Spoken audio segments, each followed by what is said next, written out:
In the ancient world, spirits were always hungry.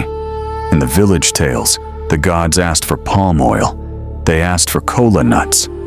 Sometimes, they asked for a goat. But what happens when the voice you trust asks for blood?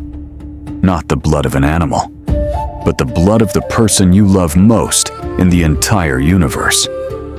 This is the story of a man who heard a whisper in the middle of the night.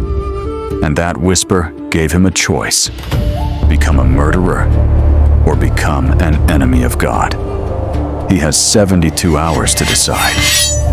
And if he makes the wrong choice, he loses everything. He moved like a thief in his own home. He couldn't wake his wife. If she knew what he was planning to do, she would have killed him with her own hands. How do you tell a mother that you are taking her only son to a slaughter? You don't. You lie. He went to the boy's bed. The boy was a miracle child, born when his parents were too old to have children. He was the laughter of the family, the heir to a massive fortune. "We are going to worship," the old man said. It was the first lie of the journey. They weren't going to worship. They were going to a funeral. He brought wood. He brought fire. He brought a knife. But he didn't bring a lamb. Every time the axe hit the wood, it sounded like a gavel falling in a courtroom. He was cutting the wood for his son's pyre. By the second night, the servants started to whisper. They saw the look in the old man's eyes. It wasn't devotion. It was madness. He wasn't eating. He wasn't speaking. He just stared at the boy. Was he possessed? Was he losing his mind? If they knew what he had in his pocket, they would have tackled him right there in the sand. But they stayed silent. And that silence sealed the boy's fate. 3 days. That is 72 hours of walking next to your victim. 72 hours to think, maybe I heard the voice wrong. Maybe it was a demon.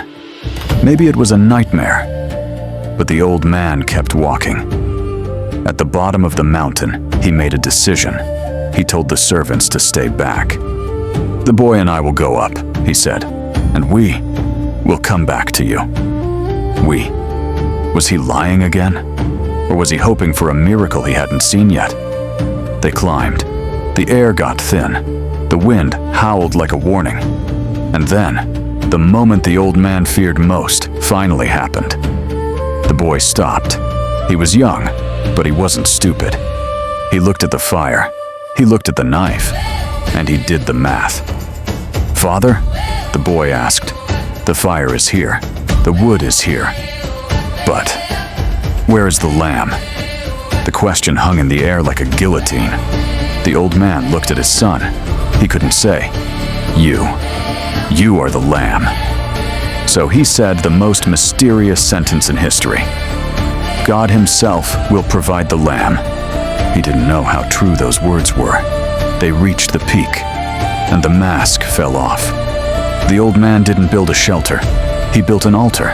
He didn't grab a goat. He grabbed the boy. Imagine the betrayal. Imagine the fear. But the ancient texts say something shocking. The boy didn't run. He let his father tie him up. This is the moment that breaks the mind. A father, raising a blade over his own child. His muscles tensed. His heart shattered. He was actually going to do it. He had chosen obedience over love. He had chosen the voice over his blood. The knife began to fall. Gravity took over. Death was 1 millisecond away.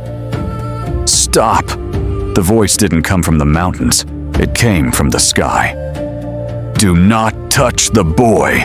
The old man froze. The knife dropped from his hand, clattering against the stones. He collapsed to his knees, sobbing. It was a test. The cruelest, hardest test ever given to a human being. The voice didn't want the boy's death. The voice wanted the father's heart. He wanted to know, "Do you trust me more than you love this gift I gave you?" The old man looked up. In a bush nearby, a ram was caught by its horns. The old man grabbed the ram. Relief washed over the mountain. He untied the boy. They hugged tightly. The man's name was Abraham. The boy's name was Isaac. And this moment defined history. Abraham called that place, "The Lord will provide." We all have an Isaac. We all have something we love so much, we are afraid to let it go. A dream, a relationship, a stubborn pride. But the lesson of the mountain is this: you only truly get to keep what you are willing to surrender. The scripture says in Genesis 22 verse 14, "And Abraham called the name of that place, 'The Lord will provide.'" He provided for Abraham. He will provide for you. If you are climbing a mountain today, if you are waiting for a breakthrough and you need God to show up in your situation, I want you to make a declaration of faith right now. Do not leave this video without releasing your burden. Type the words, "I trust you, Lord, help me," in the comments below, as a sign that you are handing your battle over to Him. I will be reading and praying over your comments. Let this be your altar today.